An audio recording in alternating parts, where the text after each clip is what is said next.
دوسری قسم انسانوں کی وہ ہے کہ جو کافر گھر میں پیدا ہوئے، کافرانہ زندگی گزاری، کفر لے کر گئے۔ تیسری قسم آپ نے فرمایا منہم من یولد مومنا ویحییٰ مومنا ویموت کافرا۔ بعض وہ ہیں جو ایمان والے گھر میں پیدا ہوئے اور ایمانی زندگی گزاری، لیکن جب دنیا سے جا رہے ہیں یا کوئی بندی جا رہی ہے تو کفر لے کر، کہ ایسے اعمال کیے جو خدا رسول کو ناراض کرنے والے ہیں، جس کی وجہ سے اللہ نے ایمان کو چھین لیا۔ چوتھی قسم آپ نے فرمایا منہم من یولد کافرا ویحییٰ کافرا ویموت مومنا، کہ بعض قسمت کے اتنے دھنی ہوتے ہیں کہ کافر پیدا ہوئے، کافرانہ زندگی گزاری، لیکن ایسی قسمت لکھوا کے آئے تھے کہ جب دنیا سے گئے تو ایمان لے کر گئے۔ تو محترم خواتین، کہیں ایسا نہ ہو کہ ہماری بے خوفی کی وجہ سے، لاپرواہی کی وجہ سے ایمان ملا تو ہے ہمارے ساتھ نہ جائے۔ دنیا کے رجسٹر میں ہمارا ایمان والوں میں نام ہو، لیکن اللہ کے رجسٹر میں ہمارا ایمان والوں میں نام نہ ہو۔ اور یہ سرمایہ اور یہ بیش بہا نعمت جو اللہ نے عطا فرمائی ہے، ہم اس سے محروم کر دیے جائیں۔ اس سے ڈرنے کی ضرورت ہے، ڈرنے کی ضرورت ہے۔ اللہ کے نبی جناب رسول اللہ صلی اللہ علیہ وسلم کے واسطے سے جو ہمیں ایمان ملا ہے، اس ایمان کو بچانے کی کوشش کرو، اور یہ اسی وقت ہوگا جب دل کے اندر ایمان کی حقیقت ہوگی۔ ہم نے جب اس ایمان پر محنت کی ہوگی، آج مسئلہ یہ ہے کہ ایمان ہمیں مفت میں ملا ہے، وراثت میں ملا ہے، جس کی وجہ سے اس ایمان کی قدر و قیمت نہیں ہے۔ ایمان کی قیمت پوچھو بلال سے، ایمان کی قیمت پوچھو سمیہ سے۔ دو ٹکڑے ہونا گوارا کیا، پر ایمان کا دامن چھوڑنا گوارا نہ کیا۔ دو ٹکڑے ہو گئی۔ ایمان کی قیمت پوچھو زنیرہ سے کہ نابینا کر دی گئی، لیکن ایمان نہیں چھوڑا۔ ایمان کی قیمت پوچھو حضرت صہیب سے، خباب سے، اور اسی طریقے سے حضرت بلال سے۔ ان سے ایمان کی قیمت پوچھو کہ انہوں نے اپنے ایمان کی حفاظت کے لیے کیا قربانی دی ہے۔ ایمان کی قیمت پوچھو خدیجہ سے، ایمان کی قیمت پوچھو اللہ کے نبی صلی اللہ علیہ وسلم کی بیٹی زینب سے، فاطمہ سے، کہ انہوں نے قربانی دی تھی ایمان کے لیے۔ اگر ایک عمل بھی شریعت کا چھوٹتا تھا اور نبی کا ایک طریقہ بھی چھوٹتا تھا، ان کی جان پر بناتی تھی، جان پر بناتی تھی۔ آج ہمارا کچھ لگا نہیں ہے تو اس لیے اس ایمان کی قیمت نہیں۔ کوئی بھی لچا لپنگا گنڈا آ جاتا ہے اور ہمارے ایمان پر شبخو مارنا چاہتا ہے اور ہمیں پھسلاتا ہے، ہم اپنے ایمان کا سودا کر دیتے ہیں۔ ایمان وہ نعمت ہے کہ ساری کائنات مل کر کے ایمان کی قیمت نہیں بن سکتی۔ جنت ایمان کی وجہ سے ملے گی، اعمال کی وجہ سے نہیں۔ ایمان کی وجہ سے، اعمال کی وجہ سے جنت میں درجات بلند ہوں گے، لیکن ایمان کی وجہ سے جنت میں دخول حاصل ہوگا۔ تو ہم نے اپنی ایمان کی قیمت کو پہچانا نہیں ہے۔ اس ایمان کی قیمت کو پہچاننے کی ضرورت ہے۔ جیسے کہ ایک استاد نے اپنے شاگرد سے کہا کہ جو تم حاصل کر رہے ہو بہت قیمتی ہے، لوگوں کو پتہ نہیں ہے تم بہت قیمتی دولت حاصل کر رہے ہو۔ شاگرد کو یقین نہیں آ رہا تھا، تو استاد نے ایک اپنے پاس موتی رکھا ہوا تھا، وہ شاگرد کو دیا کہ بیٹا جاؤ اس کو لے کر کے اور تم فلاں سبزی لے آؤ جا کر کے۔ اب وہ گیا تو سبزی والے نے کہا کہ ہم تو اس کو کچھ بھی نہیں دے سکتے ہیں، 2 آلو پیاز دے دیں۔ وہ لوٹ آیا، استاد جی آپ مذاق کرتے ہیں، وہ تو کسی قیمت کا بھی یہ موتی نہیں، وہ کہہ رہے تو کچا ہے، میرے بچے اس سے کھیلیں۔ کہا بیٹا ٹھیک ہے، اب تم اس کو جوہری کے پاس لے کر کے جاؤ۔ جوہری کے پاس لے کر گیا، جوہری نے دیکھا تو کھڑا ہو گیا۔ کہا اس کی کیا قیمت ہے؟ کہا اس کی قیمت میری ساری دکان چلی جائے تو بھی ادا نہیں ہو سکتی، ساری دکان میری لے لو تو بھی اس کی قیمت نہیں بن سکتی۔ شاگرد آیا اور واقعہ سنایا۔ استاد نے کہا بیٹا پہلے جو سبزی بیچنے والا ہے وہ موتی کو جانتا ہی نہیں، ہیرے کو جانتا ہی نہیں ہے، وہ کنز سمجھ رہا ہے، اور جوہری اس کی قیمت کو جانتا ہے تو اس لیے کھڑا ہو گیا اور پوری دکان دینے کو تیار ہوا۔ یہی حال ہمارے ایمان کا ہے کہ ہمیں اپنے ایمان کی قیمت نہیں معلوم ہے کہ ہمارا ایمان کتنا قیمتی ہے۔ اس ایمان کی وجہ سے کائنات کا پورا نظام چل رہا ہے۔ اگر یہ ایمان نہ رہے، ایک اللہ اللہ کہنے والا دنیا میں نہ رہے، اللہ اس دنیا کے نظام کو تہس نہس کر دے، ختم کر دے۔ تو اس لیے اپنے ایمان کی قیمت کو سمجھو۔ کوئی کتنا بھی ہمیں لبھانے کی کوشش کرے اور وہ کہے کہ ہم تمہیں سونے میں لاد دیں گے، محلات میں ہم تمہیں رکھیں گے، سونے کا لقمہ روزانہ تمہیں کھلائیں گے، تمہاری ہر خواہش، ہر چاہت، ہر مراد پوری کی جائے گی، لیکن آپ اس سب کو پائے حقارت سے ٹھکرا دو کہ ہم اس پر تھوکنے کو بھی تیار نہیں ہیں ایمان کے مقابلے میں۔ حقیقی ایمان جب آتا ہے تو آدمی سب کچھ لگا دیتا ہے، سب کچھ داؤں پر لگاتا ہے۔ آپ یاد کرو ان صحابی کو، حضرت حذیفہ بن یمان کو، حضرت حذیفہ کو، کہ ان کے سامنے بادشاہ نے پیش کیا کہ تمہیں آدھی حکومت دے دیں گے اور اپنا تمہیں خاص مشیر بنا لیں گے، تم ہمارے سامنے ایک سجدہ کر دو بس۔ تو کیا کہا انہوں نے؟ تو آدھی نہیں، پوری حکومت دے دے، پوری دنیا کی حکومت دے دے اگر تیرے پاس ہو، لیکن پھر بھی میں اپنے ایمان کا سودا نہیں کر سکتا، ایمان کا سودا نہیں۔ کیوں؟ اس لیے کہ ان کے سامنے حدیث تھی جناب رسول اللہ صلی اللہ علیہ وسلم کی کہ جو ایک ذرہ برابر ایمان بچا کے لے جائے گا، اللہ تبارک و تعالیٰ اس کو دنیا سے 10 گنا بڑی جنت عطا فرمائے گا۔ تو یہ دنیا کیا حیثیت ہے؟ ایک ذرہ برابر ایمان بچانے پر دنیا سے 10 گنا بڑی جنت مل رہی ہے، تو ساری دنیا کی حکومت کیا حیثیت ہے؟ اور یہ ساری دنیا مل بھی جائے تو کئی دن کے لیے؟ 10 سال، 20 سال، 40 سال، 50 سال، 60 سال، بہت مانو 100 سال۔ 100 سال تو کوئی پہنچ ہی نہیں رہا۔ اس 100 سال کی وجہ سے جو لازوال آنے والی زندگی ہے، ابدی ازلی زندگی جس میں کبھی بھی مرنا نہیں ہے، اس زندگی کو ہم تباہ کر لیں، اور وہاں کی نعمتوں کے مقابلے میں دنیا کی نعمتیں اگر ان کو مٹی کہا جائے، خاک کہا جائے تو بھی زیادہ ہوگا۔ جنت کی نعمتوں کے مقابلے میں ساری دنیا کی نعمتیں خاک کی حیثیت بھی نہیں رکھتی، سونا اور ٹھیکرے کا مقابلہ بھی نہیں ہو سکتا۔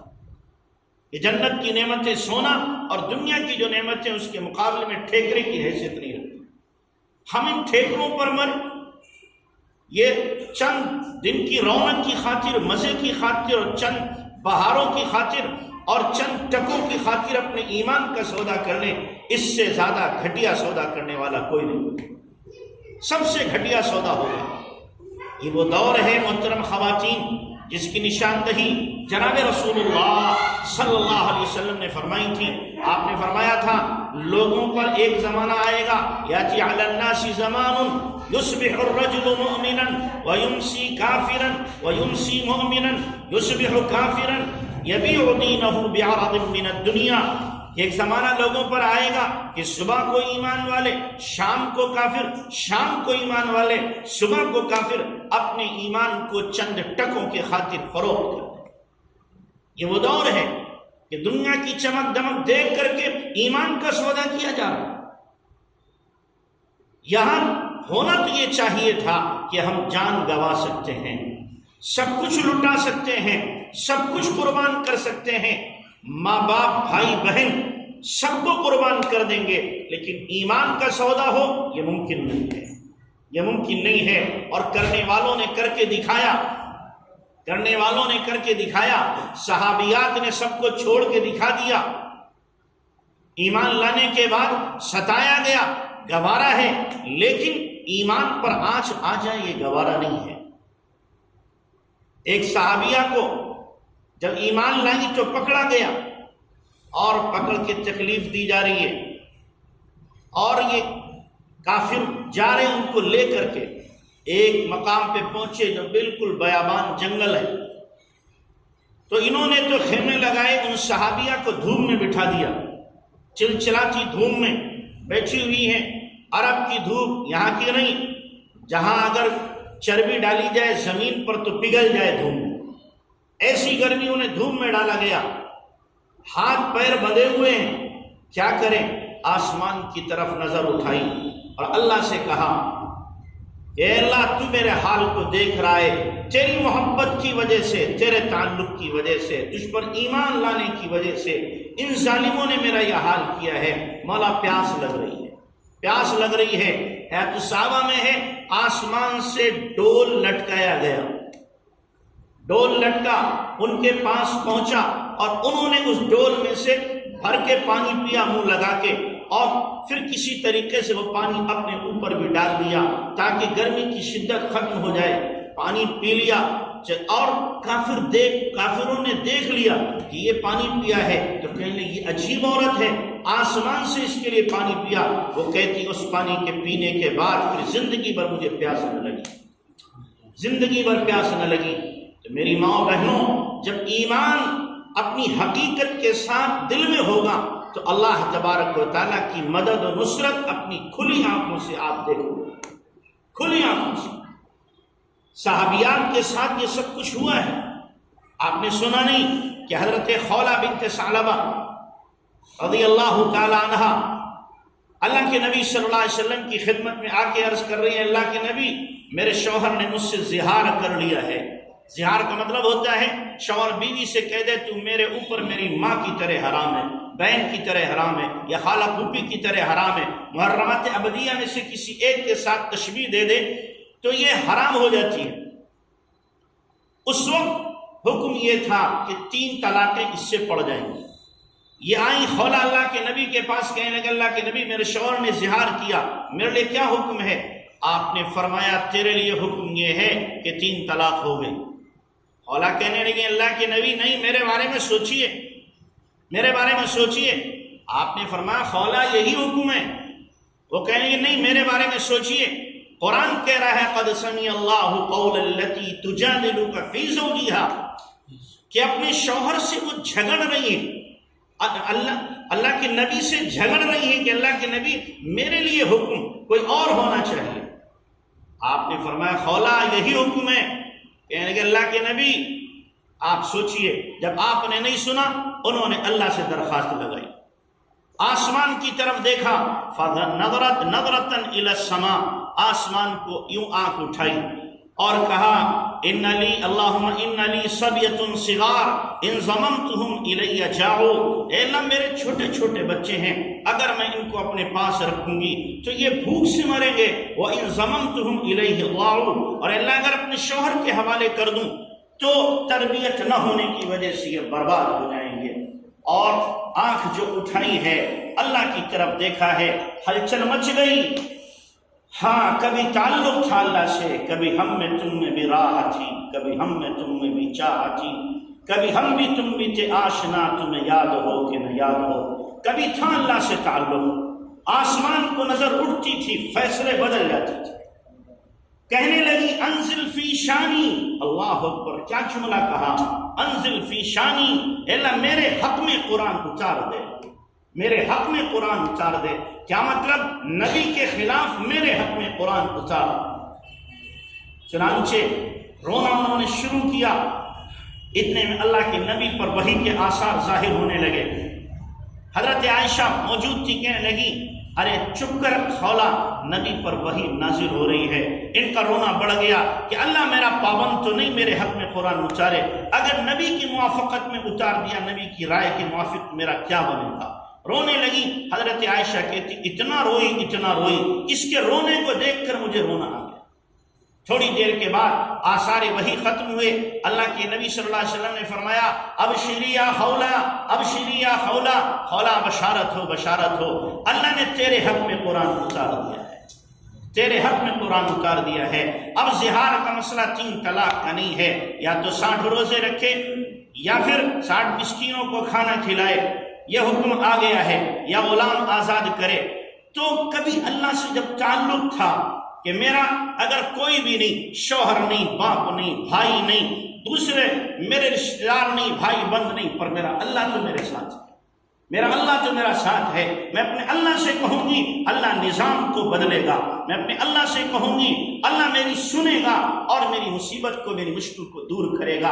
آپ کہاں جا رہے ہیں؟ کہاں قدم آپ کے پڑ رہے ہیں؟ چند لٹیرے آ کر کے، چند گنڈے آ کر کے آپ کو لبھاتے ہیں، آپ لب جاتی ہوں ان کے بہکاوے میں آ جاؤ. ہماری بچیاں جنہوں نے مسلمان ماؤں کا دودھ پیا ہے، مسلمان باپ نے جس کو محبت دی ہے، مسلمان بھائیوں نے جنہیں دلار دیا ہے، مسلمان آنگن میں اپنے بھائی بہنوں کے ساتھ کھیلی ہیں، وہ کسی لچے لفنگے کے ہاتھ چلی ہیں ایمان کا سودا کرنے. کوئی گنڈا آئے اور آ کر کے چند محبت کے بول بولے جھوٹے اور ہم اس کے ساتھ بولیں. باپ کی محبت ختم، ماں کی محبت ختم، بھائیوں کی محبت ختم، گنڈے قبیلے کی محبت ختم. ماں نے جو مصیبتیں، جو تکلیفیں اٹھائیں وہ ساری کی ساری آپ نے فراموش کر دی چند جھوٹے جملوں کی خاطر. جو آپ کی زندگی کو تباہ کرنا چاہیں، برباد کرنا چاہیں، آپ ان کے ساتھ ہو جائیں گی. اللہ کی محبت کو بھی بھولا دیا. اس لیے میری ماں و بہنوں، آپ پر ذمہ داری عائد ہوتی ہے. اپنا بھی بچاؤ کرو، اپنی بچیوں کا بھی بچاؤ کرو، اپنی بہنوں کا بھی بچاؤ کرو. کہیں ایسا نہ ہو یہ آگ لگتے لگتے بہت دور تک نہ چلی جائے. اس لیے کہ غیروں نے باقاعدہ پلاننگ کی ہے. اسکیم کے تحت ان کے گنڈے، ان کے لفنگے چھوڑے جا رہے ہیں اور انہیں انعام دیا جا رہا ہے کہ تمہیں اتنا اتنا انعام ملے گا. کسی مسلمان بچی کو تم ورغلاؤ، اپنے ساتھ رکھو اور اس سے منہ کالا کرو. 4-6 مہینے، سال بھر منہ کالا کرو، پھر چھوڑ دو. گھر جا نہیں سکتی، اپنے ساتھ رکھا نہیں، اب اس کی زندگی تباہ ہو جائے گی، برباد ہو جائے گی. تو اس لیے خدا کے واسطے کوئی قدم اٹھانے سے پہلے 1000 مرتبہ سوچو، 1000 مرتبہ سوچو. اگر کسی کی محبت دل میں دستک دے رہی ہے، اپنے اللہ کے سامنے مصلی بچھاؤ، اللہ سے مانگو کہ اے اللہ تو نے اپنی محبت دیکھ کر اس کافر کی محبت میں دل میں کیوں ڈال دی ہے. اے اللہ اپنی محبت دے، ان کی محبت نکال دے. تیری محبت کے علاوہ، تیرے تعلق کے علاوہ کسی تعلق کو میں نہیں چاہتی. میں تیری محبت چاہتی ہوں، تیرا تعلق چاہتی ہوں. ہر ماں کی ذمہ داری ہے جس طریقے سے ایک ماں اپنی بچی کو کھانا بنانا، سینہ پرونا اور دوسری چیزیں سکھاتی ہے، اسی طرح ماں کی ذمہ داری ہے کہ ماں اپنی بیٹی کو اللہ کا تعلق سکھائے. ماں کی ذمہ داری ہے ایمان کی قیمت بتائے. ماں کی ذمہ داری ہے خدا کے سامنے ہاتھ اٹھا کر مانگنا سکھائے. آج ماں کیا کرتی ہے؟ بچی پیدا ہوتی ہے، پیدا ہوتے ہی اس کے لیے زیورات کی تیاری، ناک کا زیور، کان کا زیور، ہاتھ کا زیور، پیر کا زیور، گردن کا زیور، کانوں کا زیور، تمام انگ کے زیور تیار کر لیے. رخصتی کا وقت آیا، بچی کو زیور سے سجا دیا، سجا کر کے رخصت کر کے خوش ہو رہی ہے میں نے اپنی بچی کے تمام زیورات کو تیار کیا ہے. لیکن میں کہوں گا اے ماں تو نے ایک زیور نہیں دیا ہے، ایک زیور نہیں دیا ہے. ایک انگ اس کا زیور سے خالی ہے، وہ دل ہے. اس دل میں تو نے ایمان کی عظمت ڈالی کہ نہیں ڈالی؟ اس دل میں تو نے اللہ رسول کی محبت ڈالی کہ نہیں ڈالی؟ اس دل میں تو نے اللہ کا تعلق دیا یا نہیں دیا؟ اس دل میں تو نے مصلی پر بیٹھنا سکھایا کہ نہیں سکھایا؟ اللہ سے مانگنا سکھایا کہ نہیں سکھایا؟ اگر نہیں سکھایا ہے تو تو نے اپنی بچی کو ننگا روانہ کیا ہے. کوئی زیور اسے نہیں پہنایا، کوئی زیور اسے نہیں دیا ہے. اور اگر اس کو اللہ رسول کا زیور دیا ہے، اللہ رسول کی محبت دی ہے، دین کی عظمت، دین کا تعلق اگر اس کو دے دیا ہے تو یقیناً کوئی زیور اور نہ دو، کسی انگ کا زیور نہ دو، سارے زیورات آپ نے اپنی بچی کو دے دیے. یہ اللہ سے مانگے گی. اگر آپ نے اللہ سے تعلق نہیں دیا، سسرال میں جا کر کے کوئی مصیبت آئے گی، باپ کا سر کھائے گی، ماں کا سر کھائے گی کہ تم نے مجھے کن ظالموں کے حوالے کیا ہے، وہ تو بھیڑیوں جیسے ہیں، وہ بہت گندے ہیں، ساس میری ڈائن ہے، سسر میرا ظالم ہے، شوہر میرا کسی اور سے محبت کرتا ہے. 1000 بہانے کرے گی، آپ کو ستائے گی. لیکن اگر اللہ کا تعلق دیا ہوگا، اللہ سے محبت دی ہوگی، مصلی پر بیٹھنا سکھایا ہوگا، اللہ سے مانگنا سکھایا ہوگا، کوئی مصیبت، کوئی افتاد، کوئی پریشانی آئے گی، آپ سے نہیں کہے گی. رات میں اٹھ کر کے وضو کرے گی، 2 رکعت نماز پڑھے گی، اللہ سے مانگے گی اے اللہ میرے شوہر کا دل بھی تیری 2 انگلیوں کے بیچ میں ہے، میرے سسر کا دل بھی 2 انگلیوں کے بیچ میں ہے، اور میری سانس کا دل بھی تیری مٹھی میں ہے. اے اللہ ان کے دلوں میں اگر میرے لیے گنجائش نہیں ہے، تو ہی گنجائش پیدا کرنے والا ہے۔ ان قلوب بنی آدم بین اصبع الرحمن یقلبها کیف یشاء، تمام انسانوں کے دل اللہ کی دو انگلیوں کے بیچ میں ہے، جیسا اللہ چاہتا ہے الٹتا پلٹتا رہتا ہے۔ تو اس لیے اپنی بچیوں کو اللہ کا تعلق دو، اللہ کی محبت دو، دین کی عظمت دو، مصلی پر بیٹھنا سکھاؤ انہیں، اللہ سے مانگنا سکھاؤ انہیں۔ یہ ذمہ داری ہے ہر ماں کی، اور جس بہن کو آتا ہے وہ اپنی دوسری بہنوں کو بتائے۔ آپ یہاں چند آئی ہوگی لیکن آپ کے تعلقات سینکڑوں بہنوں سے ہوں گے، ان کو بھی پہنچاؤ کہ خدا کے واسطے اپنے ایمان کا سودا نہ کرو، ایمان کا سودا نہ کرو۔ ہم تعلیم کے مخالف نہیں ہیں، لیکن جو تعلیم ہمارے ایمان پر ضرب لگا دے، جو تعلیم ہمیں بے حیا بنا دے، جو تعلیم ہمیں غیروں سے تعلق سکھا رہی ہو، ہم اس تعلیم پر تھوکنے کو بھی تیار نہیں، ہم اس تعلیم کے قائل نہیں ہیں۔ ہاں، جو تعلیم تہذیب سکھاتی ہو، انسانیت سکھاتی ہو، آداب سکھاتی ہو، اخلاق سکھاتی ہو، اس تعلیم کو ہم سر پر رکھنے کو تیار ہیں۔ اور اس کے لیے غیروں کے جو اسکول ہیں اپنے آپ کو بچاؤ، جاہل رہنا گوارا کرو، غیروں کے اسکولوں میں نہ جاؤ۔ جو آپ کے اسکول ہیں مسلمانوں نے کھولے ہیں، یہاں بھی اسکول ہیں اور بھی آپ کے اس قصبے میں ہوں گے، ان اسکولوں میں آپ تھوڑی تعلیم لے لو، ہائی اسکول تک پڑھ لو یا اسی طریقے سے آپ انٹر کر لو، زیادہ نہ تعلیم لو، ضرورت نہیں ہے۔ آپ کے اوپر کوئی ذمہ داری اللہ نے نہیں رکھی، کھلانا پلانا، باپ کے گھر میں رہو باپ کھلائے گا، شوہر کے پاس جاؤ اس کی ذمہ داری ہے کہ وہ آپ کی تمام ضروریات کو پورا کرے، اور اگر شوہر چلا جائے اولاد کی ذمہ داری ہے آپ کی ضروریات کو پورا کرے۔ آپ کی ذمہ اللہ نے کمانا لگایا ہی نہیں ہے، بس بہت ہو گیا، ہائی اسکول کر لیا، انٹر کر لیا، اب یہ آگے کی تعلیم۔ اگر کسی ماں باپ کے دل میں ہے میں اپنی بچی کو ڈاکٹر بناؤں، ٹھیک ہے بناؤ، پہلے وہاں جا کر کے گھر اپنا لو، کرائے پر رہو، روزانہ بچی کو باپ لے کر کے جائے کالج میں، اور پھر روزانہ لے کر کے واپس آئے۔ وہاں چھوڑنے کی اجازت نہیں ہے کہ کالج میں چھوڑ دیا، یونیورسٹی میں بچی کو چھوڑ دیا، اب وہ یار بازی کر رہی ہے اور نامعلوم کس سے دیدہ بازی کر رہی ہے، بے حیائی کا ارتکاب کر رہی ہے، پھر ہم کہیں گے ڈاکٹر بنانا حرام ہے، ایسی شکل میں حرام ہے۔ ہاں، آپ ساتھ رہو، پڑھاؤ جا کر کے، ہم اجازت دیں گے، لیکن بچی خود جا رہی ہے، خود آ رہی ہے، نہ معلوم کیا کیا حرکتیں ہو رہی ہیں، اور آپ اس کو تعلیم کہو۔ یہ تعلیم نہیں ہے، یہ انسانیت نہیں ہے، انسانیت کی دشمن تعلیم ہے۔ اس کو تہذیب کہنا جرم ہوگا، یہ تہذیب نہیں ہے۔ اس لیے ہم اپنی خواتین سے، ماں بہنوں سے مؤدبانہ گزارش کریں گے، خدا کے واسطے اپنے ایمان کی فکر کرو، اسلام کی فکر کرو۔ چاروں طرف اسلام کے دشمن، ایمان کے دشمن پھر رہے ہیں، ایسے وقت میں اگر آپ نے اپنے ایمان کی حفاظت کی تو یقینی طور پر آپ کو جہاد کا ثواب ملے گا۔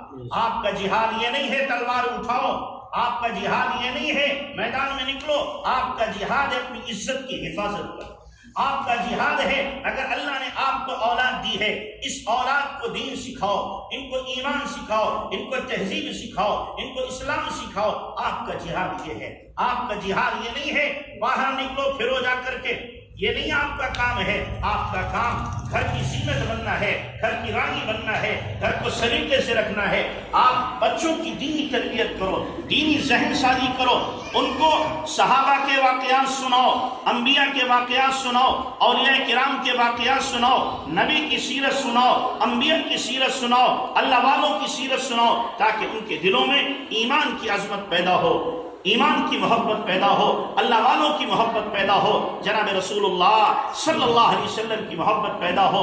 یہ سنانے کی ضرورت ہے۔ آج ہر بچی کے ہاتھ میں موبائل، ہر بچے کے ہاتھ میں موبائل دے دیا۔ بچی کے ہاتھ میں موبائل آنے کا مطلب ہے باپ نے بے حیا بننے کا سامان دے دیا، بے حیا بننے کا سامان دے دیا ہے۔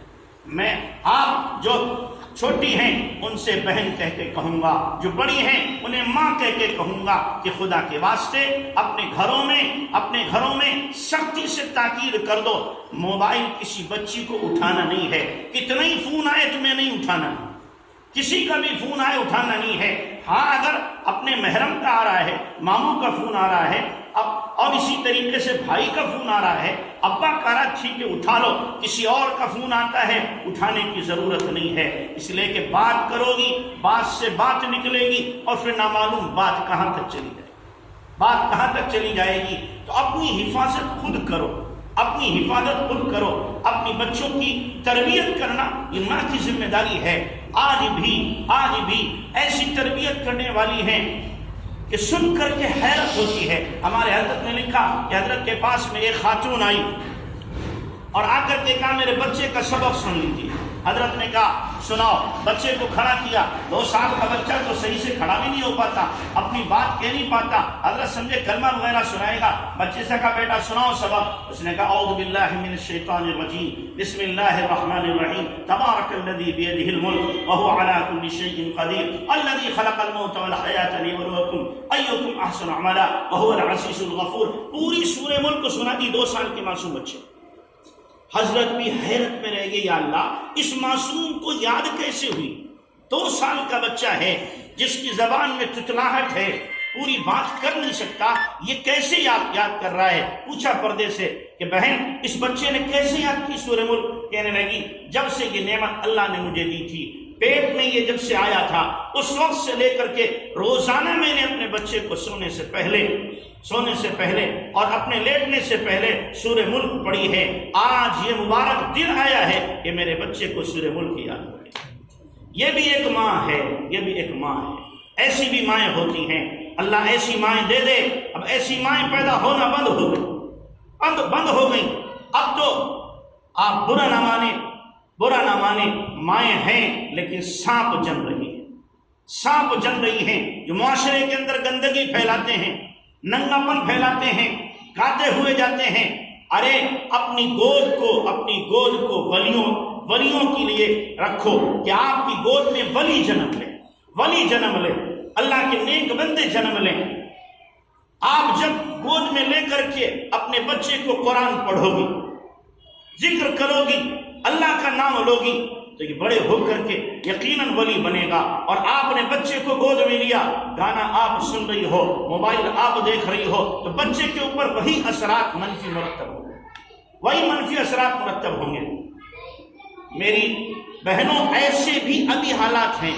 ہمارے مولانا منیر صاحب بمبئی میں کالینہ مسجد میں رہتے تھے، میری ان سے کئی مرتبہ ملاقات ہوئی۔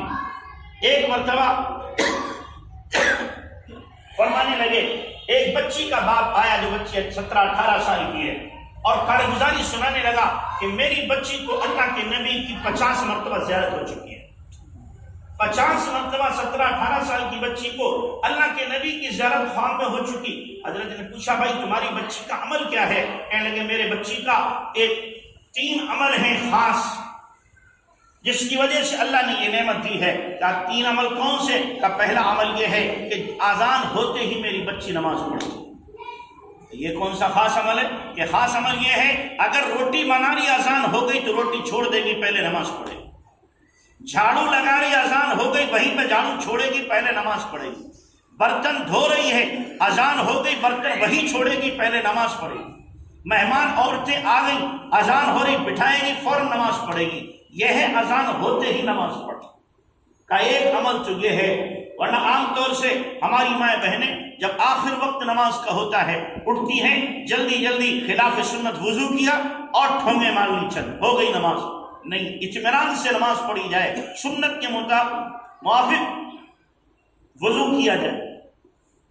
اور کا دوسرا عمل میری بچی کا یہ ہے روزانہ تہجد میں 1.25 گھنٹہ اللہ سے دعا مانگتی ہے۔ 1.25 گھنٹہ روزانہ دعا مانگتی ہے۔ جو 1.25 گھنٹہ دعا مانگے گی جو کم سے کم 1 گھنٹہ تو تہجد بھی پڑھے گی، تہجد پڑھتی ہے، دعا مانگتی ہے۔ یہاں تو ہم مولوی ہو کر کے 1.25 گھنٹہ دعا نہیں مانگ سکتے، 1.25 گھنٹہ روزانہ دعا مانگ رہی ہے۔ جس کا تعلق اللہ سے ہوگا، جس کو اللہ سے عشق ہوگا، وہ اللہ سے مانگے گی۔ آپ دیکھ لیں، تعلق ہوتا ہے لڑکے لڑکیوں کا، 1.5 2 گھنٹے تک کان موبائل سے لگا ہوا ہے، موبائل کان سے لگائے ہو، باتیں ہو رہی ہیں، نہیں تھکا جاتا۔ کیوں؟ تعلق ہے، عشق ہے، محبت ہے۔ یہی محبت اگر اللہ سے ہو تو ہاتھ اٹھانے میں مزہ آئے گا، یہی محبت اللہ سے ہو تو اب رات میں کھڑے ہو کر قرآن پڑھنے میں مزہ آئے گا۔ یہی محبت اللہ سے ہو تو دعا مانگنے میں اب ہاتھ نہیں تھکیں گے، مضمون ختم نہیں ہوگا، اللہ ہی سے سارے شکوے اور گلے رکھے جائیں گے، سب کچھ اللہ کے سامنے رکھا جائے گا۔ تو کہا دوسرا کام میری بچی کا یہ ہے، پون گھنٹہ روزانہ اللہ سے دعا مانگتی ہے۔ اور تیسرا عمل میری بچی کا خاص یہ ہے جو مجھے معلوم ہے کہ میری بچی کبھی بھی کسی حال میں بھی کسی کے سامنے بے پردہ نہیں ہوتی، چاہے وہ خالہ زاد بھائی، ماموں زاد بھائی، پھوپھی زاد بھائی، تایا زاد بھائی، چچا زاد بھائی، یہ 5 زاد ہیں، ان سے پردہ نہیں ہوتا، جبکہ شریعت کا حکم یہ ہے کہ یہ سب نامحرم ہیں، ان سے پردہ کیا جائے، سب نامحرم ان سے پردہ کیا جائے۔ کہا وہ بچی اگر کوئی فنکشن میں جاتی ہے تو بھی نقاب پہن کر، ہاتھوں میں گلوز پہن کر اور پیروں میں موزے پہن کر جاتی ہے، اگر غیر محرم آدمی ہے تو یوں ہی رہتی ہے، سارے کام کرتی ہے، لیکن مجال ہے اس کے جسم کا کوئی حصہ کوئی دیکھ نہیں، یہ پردہ کرتی ہے۔ آج مسلمان عورتوں کو پردہ عیب معلوم ہو، مسلمان بچیاں پردہ کرنا اپنے لیے مایوب سمجھ رہی ہیں، فیشن کے خلاف سمجھ رہی ہیں۔ ارے یاد کرو زمانے جاہلیت کو قرآن نے کیا کہا، وَلَا تَبَرَّجْنَ تَبَرُّجَ الْجَاهِلِيَّةِ الْأُولَى وَأَقِمْنَ الصَّلَاةَ وَآتِينَ الزَّكَاةَ وَأَطِعْنَ اللَّهَ وَرَسُولَهُ۔ اللہ کے نبی صلی اللہ علیہ وسلم کی ازواج مطہرات کے لیے، ہم سب کی ماؤں کے لیے اللہ نے فرمایا تھا زمانے جاہلیت میں عورتیں ننگی نکلا کرتی تھی، بے محابہ نکلا کرتی تھی، بے حیائی کے ساتھ نکلا کرتی تھی، اور نبی کی بیویوں تمہیں ایسے نہیں نکلنا ہے زمانے جاہلیت کی طرح۔ اب اگر کوئی عورت بے پردہ نکل رہی ہے گویا کہ وہ زمانے جاہلیت کی رسم کو اپنانے والی ہے، آج کی رسم نہیں، زمانے جاہلیت کی جہالت کی رسم اپنانے والی ہے۔ یہ سب سے زیادہ اولڈ فیشن ہے، یہ عورت سب سے زیادہ دقیانوس ہے۔ کیوں؟ یہ سب سے زیادہ قدامت پسند ہے، اس لیے کہ اس نے 1400 سال پہلے کے فیشن کو اپنایا ہے۔ بعد میں جو فیشن نبی نے دیا، جو طریقہ نبی نے دیا، وہ حیا کا طریقہ دیا ہے، وہ نقاب کا طریقہ دیا ہے، وہ چھپنے کا طریقہ دیا ہے۔ قرآن نے جس کا اعلان کیا ہے، یا ایھا النبی قل لازواجک وبناتک ونساء المؤمنین یدنین علیہن من جلابیبہن، اے نبی اپنی بیویوں سے، بیٹیوں سے، ایمان والے عورتوں سے کہو کہ جب وہ نکلیں اپنے گھروں سے تو پردے کے ساتھ نکلا کریں۔ یہ دیا نبی نے پیغام، نبی نے پیغام یہاں تک دیا۔ قرآن نے فرمایا، اللہ حکم دے رہا ہے کہ دیکھو وَلَا يَضْرِبْنَ بِأَرْجُلِهِنَّ لِيُعْلَمَ مَا يُخْفِينَ مِنْ زِينَتِهِنَّ، کہ مسلمان عورت گھر سے نکلے تو پیر میں اگر اس کے زیور ہے تو اتنی زور سے پیر نہ رکھے اس زیور کی جھنکار کسی غیر مرد کے کان میں پڑ جائے۔ جس دین نے اتنی حیا سکھائی ہو اس دین کی ماننے والی بچیاں بے حیا ہو جائیں، بے نقاب ہو جائیں، بازاروں کی زینت بن جائیں اور غیروں کے ساتھ اپنے تعلق کو قائم کر لیں، اس سے زیادہ افسوس کی اور اس سے زیادہ رونے کا اور کوئی مقام نہیں ہو سکتا، کوئی نہیں ہو سکتا۔ تو اس لیے میں اپنی بہنوں سے اور ماؤں سے عرض کروں گا، خدا کے واسطے اپنے ایمان کی حفاظت کرو، اپنے اسلام کی حفاظت کرو۔ تم رقیہ کی ماننے والی ہو، فاطمہ کی ماننے والی ہو، تم عائشہ کی ماننے والی ہو، ام کلثوم اور زینب کی ماننے والی ہو، یاد کرو فاطمہ کی حیا کو کہ اللہ کے نبی نے فرمایا بیٹی تم نے چاند دیکھا ہے آج؟ فرمایا نہیں دیکھا۔ کیوں بیٹی؟ آج پہلی کا چاند ہے، مرد دیکھتے ہیں ان کی نظریں جا کر چاند سے ٹکراتی ہیں، میں دیکھوں گی میری نظر مردوں کی نظر سے چاند میں جا کے ٹکرائے گی، میں اس کو بھی حیا کے خلاف سمجھتی ہوں، اس کو بھی حیا کے خلاف سمجھتی ہوں۔ میری ماں بہنوں، آپ تو ان کا نام لینے والی ہو، ان سے اپنی نسبت کو جوڑنے والی ہو، کہاں بے حیائی کا ارتکاب اور کہاں بے پردگی کا ارتکاب، یہ تو ایک مسلمان عورت سوچ بھی نہیں سکتی، اس کا تصور بھی نہیں کر سکتی۔ اس لیے آج یہاں سے عزم کر کے جاؤ، ایک نیا ارادہ لے کر کے جاؤ کہ ہمیں اب اپنے آپ کو بھی بچانا ہے اور ہماری جو بہنیں تعلق والی ہیں ان کو بھی بچانا ہے، اور حیا کے ساتھ، پردے کے ساتھ رہنا ہے، تعلیم حاصل کرنا ہے، اسلامی جو اسکول ہیں ان میں حاصل کرنا ہے۔ ہمیں غیروں کے اسکول میں جہاں مخلوط تعلیم ہوتی ہو وہاں نہیں جانا ہے، اس لیے یہ عزم کر کے جائیں، یہ ارادہ کر کے جائیں۔ اللہ عمل کی توفیق عطا فرمائے۔ وآخر دعوانا ان الحمد للہ۔